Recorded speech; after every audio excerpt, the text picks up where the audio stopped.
Draw the electric field lines for each of the following individual charges or pairs of charges. So the electric field lines are directed out of positive charges and into negative charges. So when you just have a single charge, it's pretty basic. You just draw, for positive charges, electric field lines coming out of it. For negative charges, you just draw the electric field lines going in.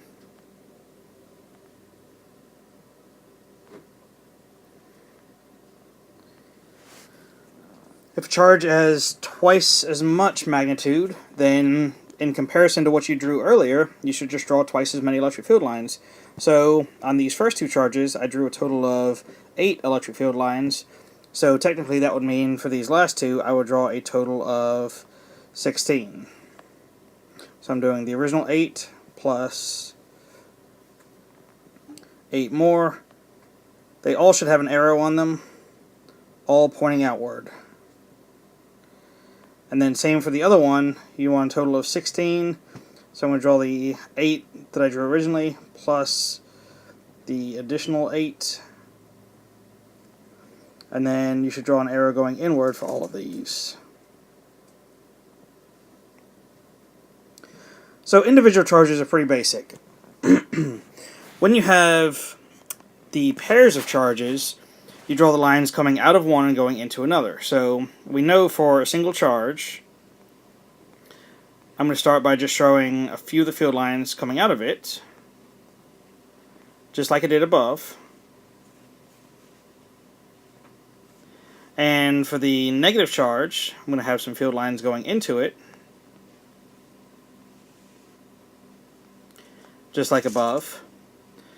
But this time, how do they come together? And it turns out that there's one in the middle, one line directly going from the positive to the negative charge, and then the others kind of form arcs going between them. So look a little something like this.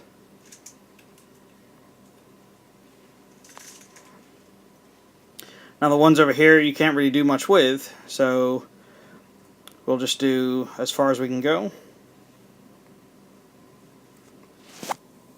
And notice that every line on here is curved except for the one directly between them and except for one directly on the back of them. If one charge has twice the magnitude of the other, then you still have one that goes directly between them, but this time, the 2Q, I'm going to draw a total of 16 lines on it, just like I did above.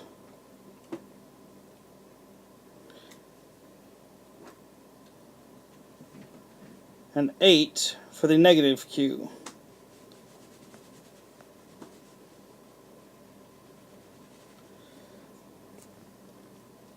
So, how do they all come together? It looks a little something like this.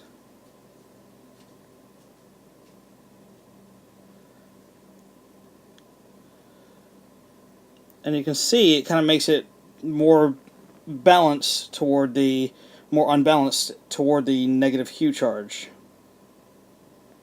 And if I just add all the arrows on there, indicating it's going from the positive to the negative. And then these other ones, you can just start curving them around, except for that one right in the back.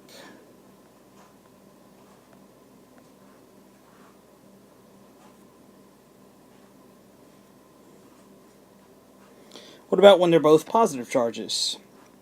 In this case, it looks like they're kind of pushing away from each other. So instead of going directly toward each other, they form something that looks kind of like this. Because remember, from positive charges, they have to come out of both positive charges.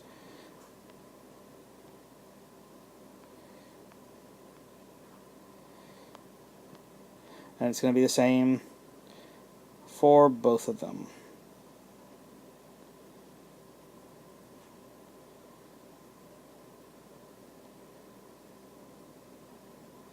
So every arrow should be heading away from the positive charge.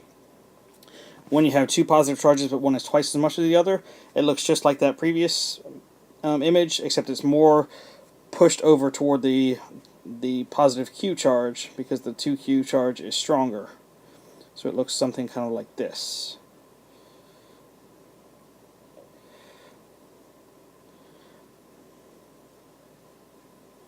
And also remember that because the 2Q charge is twice as strong as the Q, you should have roughly twice as many electric field lines coming out of it than you have out of the Q charge.